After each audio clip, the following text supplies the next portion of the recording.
Welcome to English Listening Practice. Today we have a very special episode for you. That's right. We're going to tell you the incredible, unscripted life story of a global icon. You probably know her as Monica from the TV show Friends. But the real story of Courteney Cox is full of surprises. For example, did you know her big break in a Bruce Springsteen music video was completely staged? It wasn't luck at all. And we'll tell you the amazing story of how the Friends cast stuck together. They made a secret pact to negotiate their salaries as a team.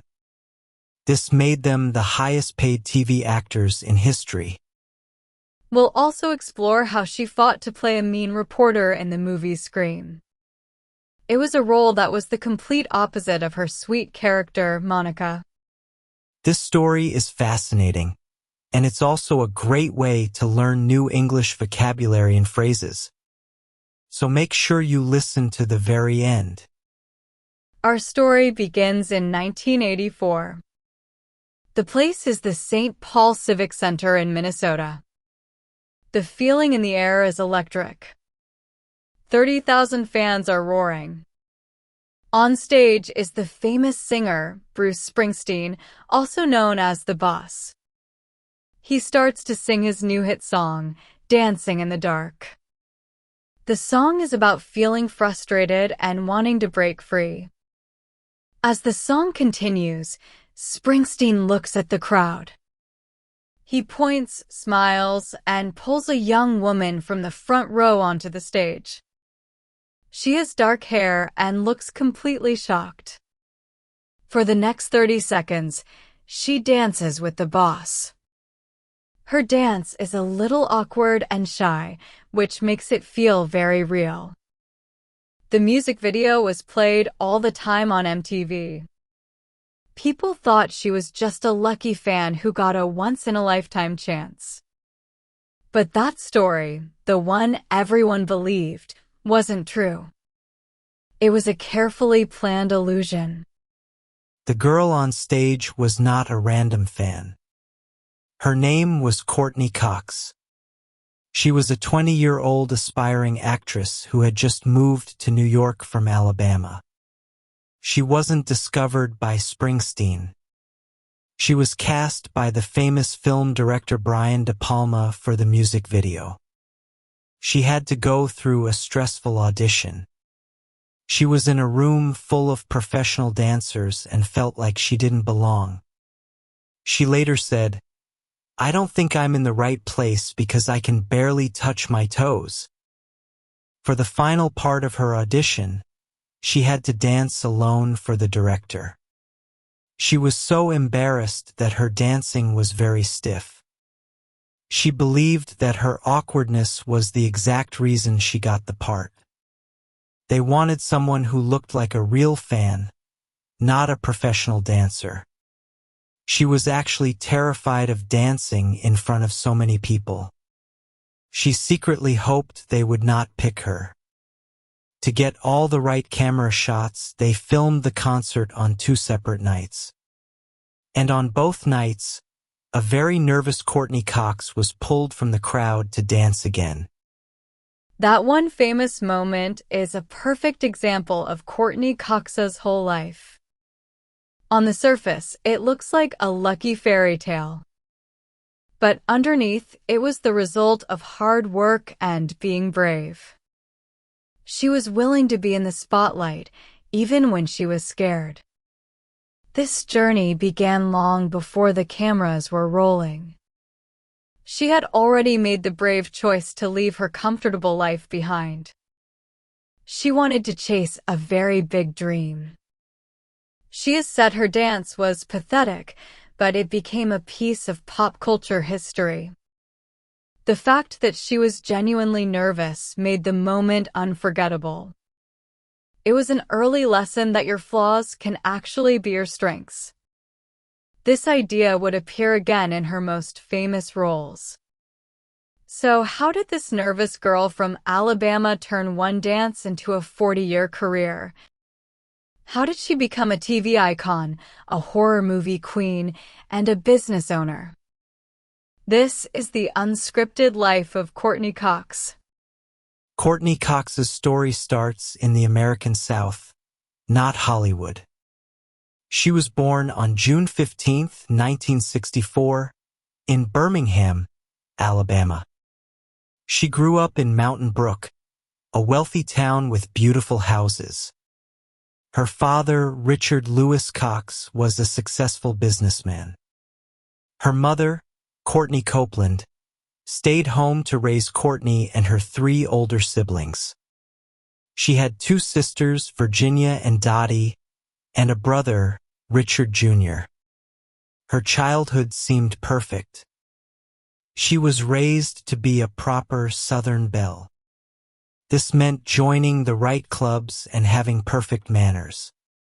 She was active, playing a lot of tennis and swimming. She was also a good student and a class leader in high school. Her very first time on camera was for a local department store advertisement. It was a comfortable and structured life with clear expectations. But things were not as perfect as they seemed. In 1974, the perfect foundation of Courtney's childhood broke apart. She was only 10 years old when her parents got a divorce. For any child, this is a huge event. For Courtney, it completely changed her world. She lived with her mother, who later remarried. Her father also remarried. Both new partners had children of their own. Suddenly, her family grew into a large and chaotic blended family. The number of step-siblings was sometimes described as a baker's dozen. Courtney, who was once the baby of the family, now had to fight for attention.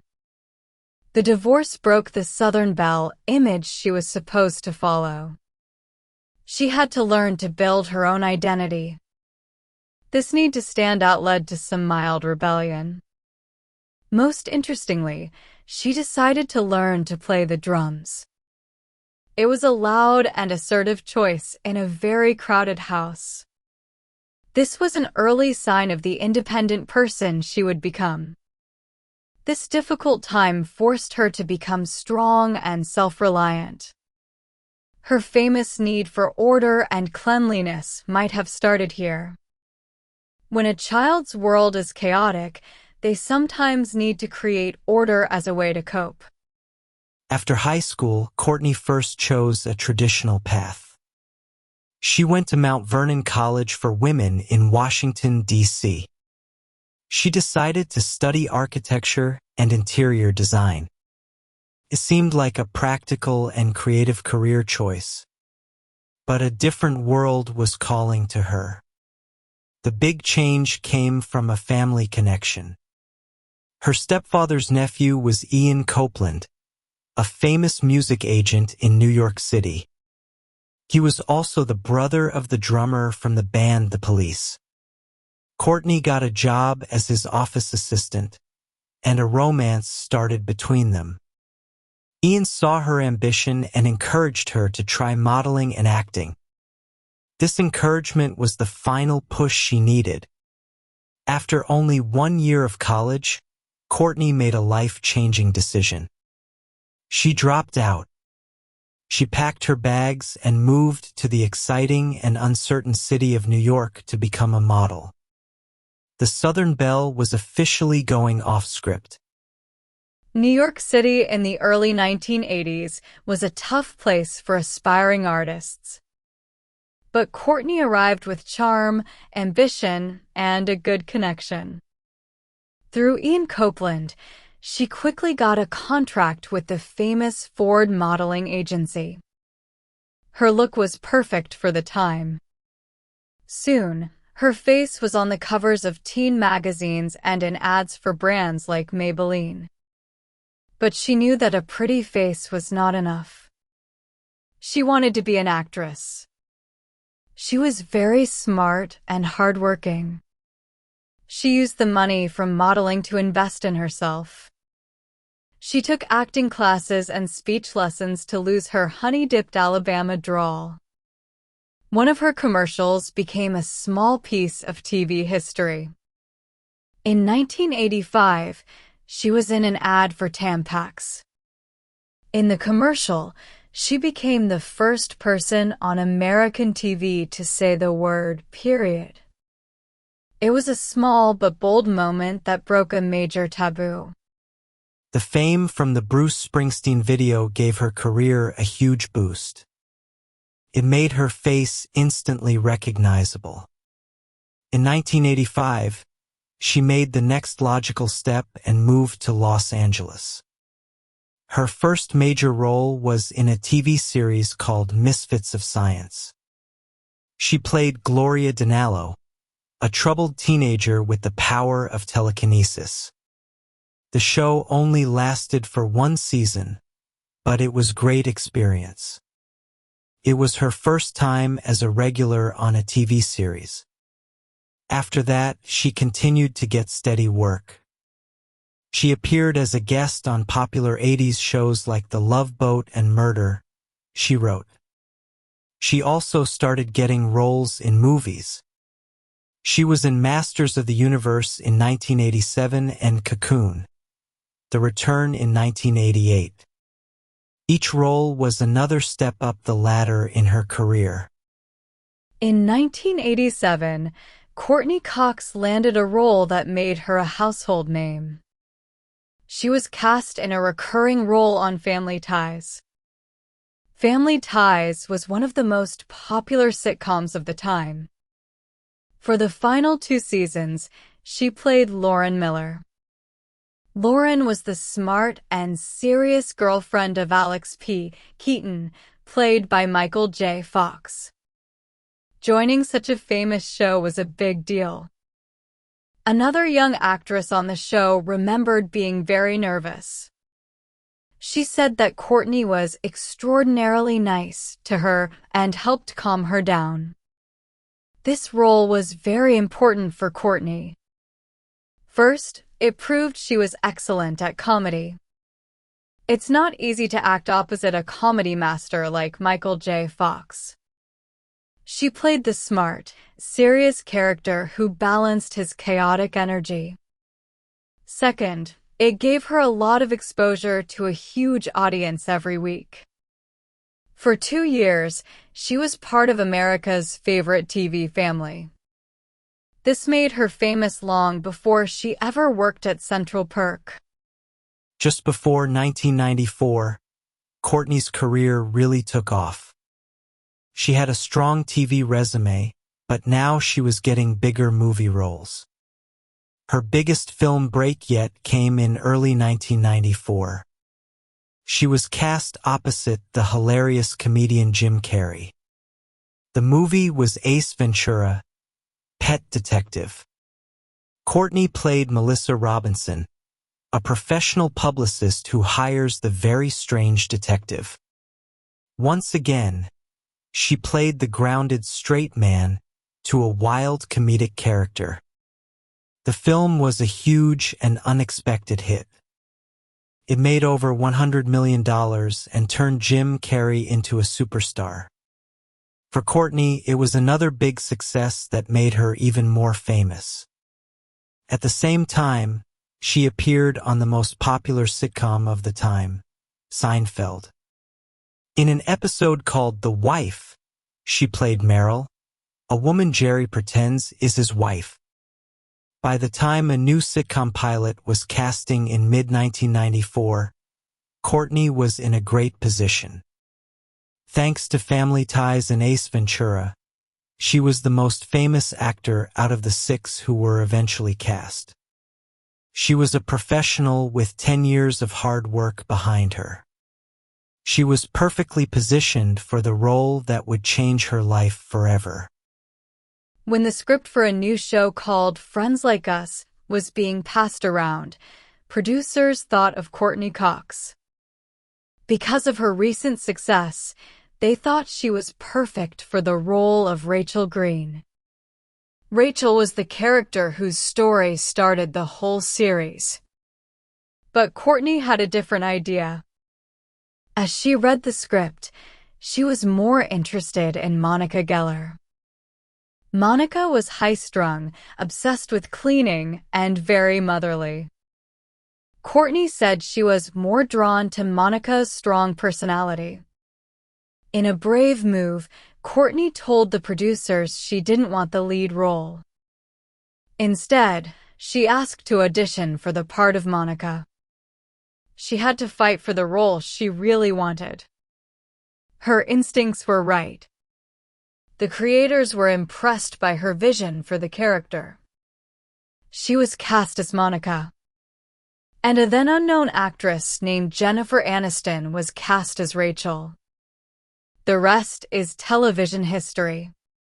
When the 6 actors first met, Courteney Cox was the most experienced one.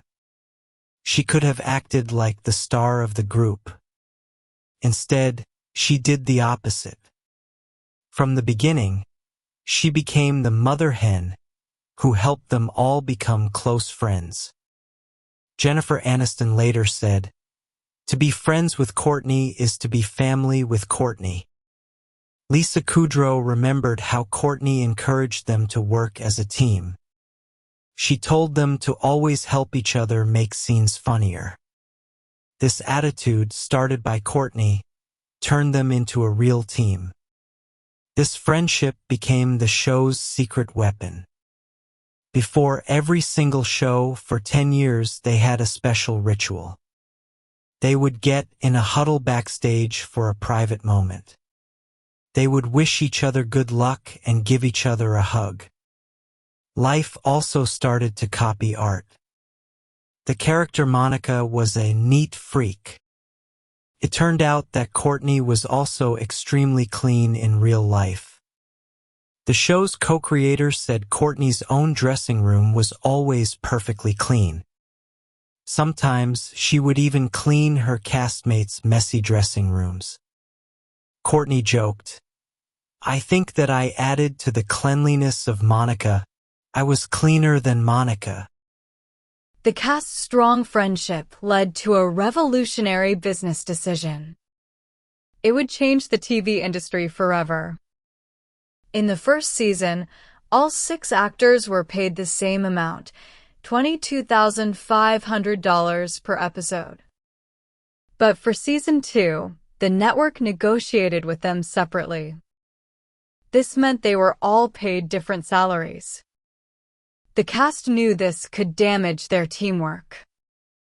It was David Schwimmer's idea to negotiate together. So, before the 3rd season, the 6 actors made a deal. They would negotiate as one group. In a very surprising move, they told the studio they would all accept the salary of the lowest paid actor. This made sure they were all paid equally. It was a choice that put their friendship above individual money. The studio had to agree, or they might lose their entire cast. This collective action set a new example in Hollywood. Now, let's talk about how their salaries grew over the years. As we said, they started at $22,500 in Season 1. After some differences in Season 2, they came together. For Season 3, they all earned $75,000 for each episode. That increased to $85,000 for Season 4. In Season 5, they broke the 6-figure mark, earning $100,000. For Season 6, their salary went up to $125,000. Then came a massive jump for Seasons 7 and 8. They each earned $750,000 per episode. And finally, for the last 2 seasons, they made television history. Each of the 6 friends earned a shocking $1 million per episode. This made Courteney Cox, Jennifer Aniston, and Lisa Kudrow the highest-paid TV actresses of all time. Even today, the cast continues to earn millions of dollars each year from the show being re-aired. Their choice to stay united not only made them very rich but also proved they were a true team. While Courtney was part of a huge TV hit, she was dealing with private pain. In a sad coincidence, her character Monica was struggling with infertility on the show. At the same time, Courtney was experiencing the exact same tragedy in her real life. She has spoken openly about her difficult journey to become a mother. She said she could get pregnant easily, but she would have miscarriages. She suffered this silent sadness while being one of the most famous women in the world. This created some incredibly difficult moments for her. She shared one heartbreaking story. She had just had a miscarriage in her personal life. Then she had to go to work and film the scenes where Rachel gives birth to her baby. She admitted that was hard sometimes. It was terrible having to be funny. Being surrounded by the celebration of a new baby while dealing with her own loss was incredibly tough. It shows her amazing professionalism and strength. This personal pain adds a deep sadness to her performance in the later seasons of Friends. Monica's hope and strength were not just acting. They were a reflection of a real and painful battle Courtney was fighting every day. By 1996, Courteney Cox was famous everywhere as the lovable Monica Geller. She was America's sweetheart. But Courtney did not want to stay in a comfortable box. She made a brave and smart move to completely change her image. She fought for the role of Gale Weathers in a new horror film called Scream. Gale was everything Monica was not. She was a mean, ambitious, and cynical reporter. The director, Wes Craven, was doubtful. He only saw her as the sweet girl from Friends. He couldn't imagine her playing such a tough character. So Courtney contacted the director directly. She wrote him a letter to convince him she could do it. She wrote, "I know that you don't think of me as this person, but trust me, I really can be an absolute bitch." Her determination worked. Craven gave her the part, and it was a brilliant decision. Her performance as Gale Weathers was amazing. By playing two very different characters at the same time, she showed her incredible range. She proved she was much more than just one character.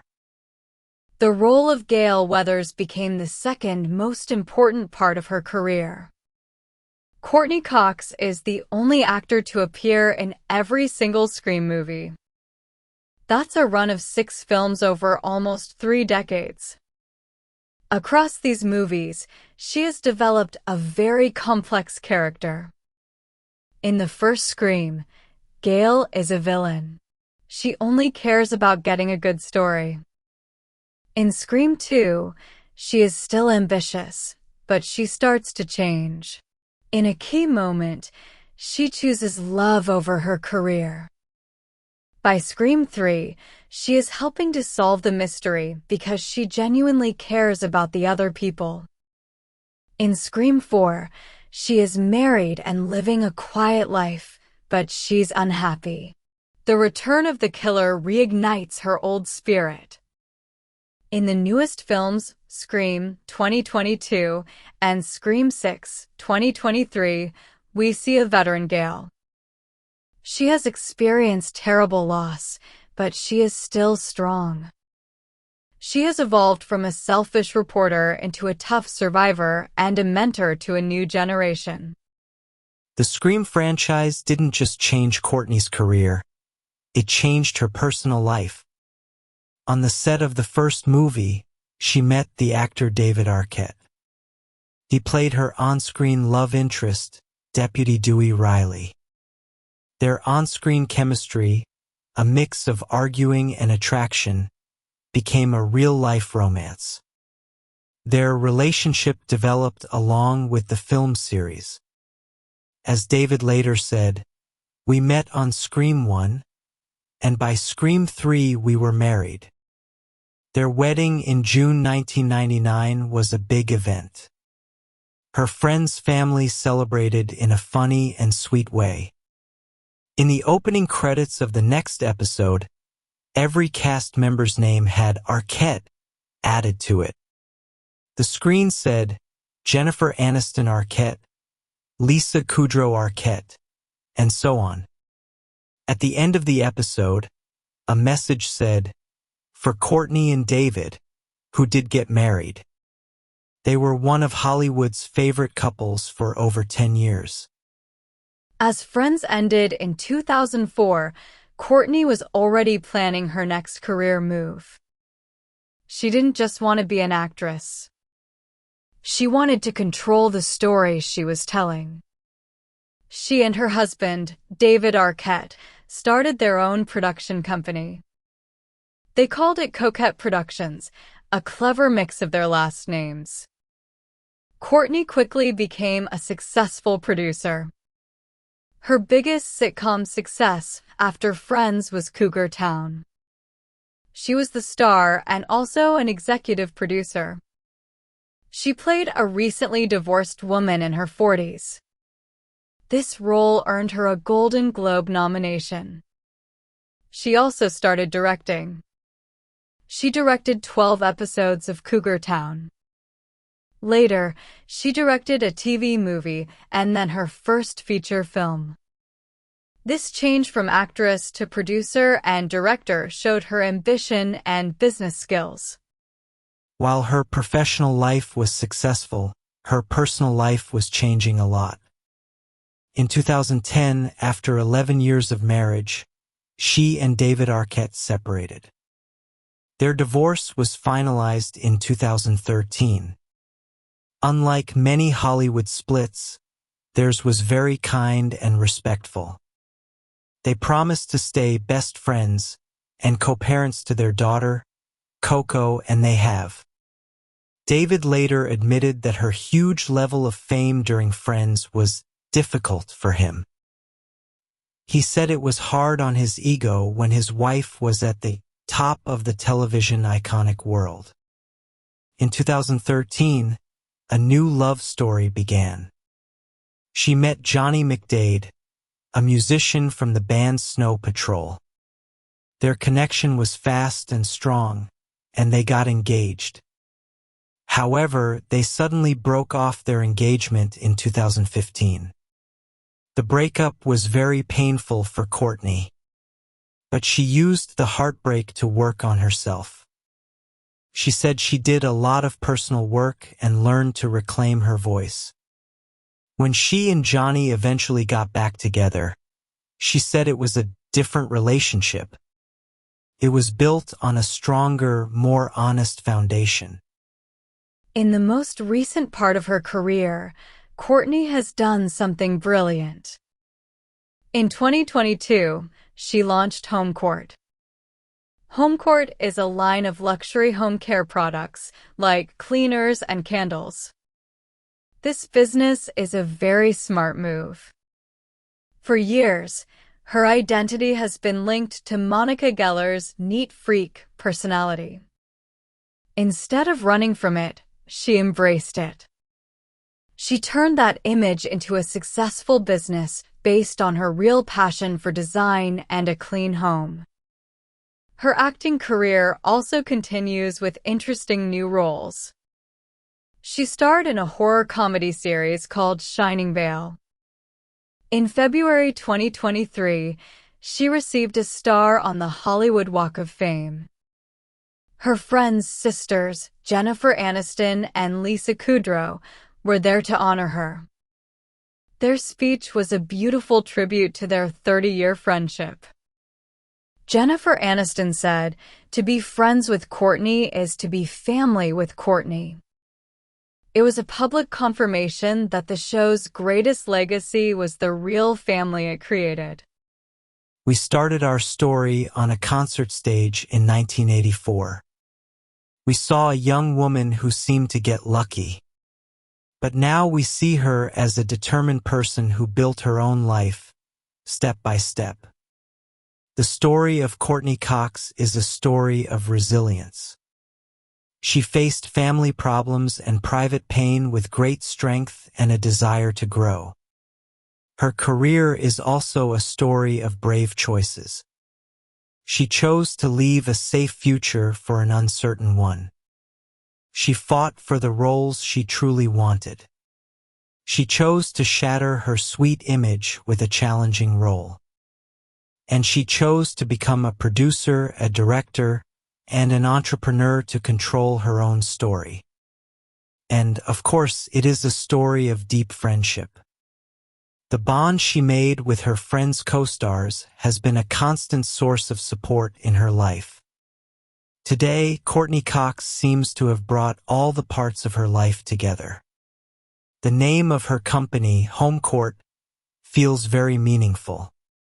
After a life in the public eye, she has created a life that is truly her own. The girl who once danced awkwardly in the dark has found her rhythm. She is finally and fully at home.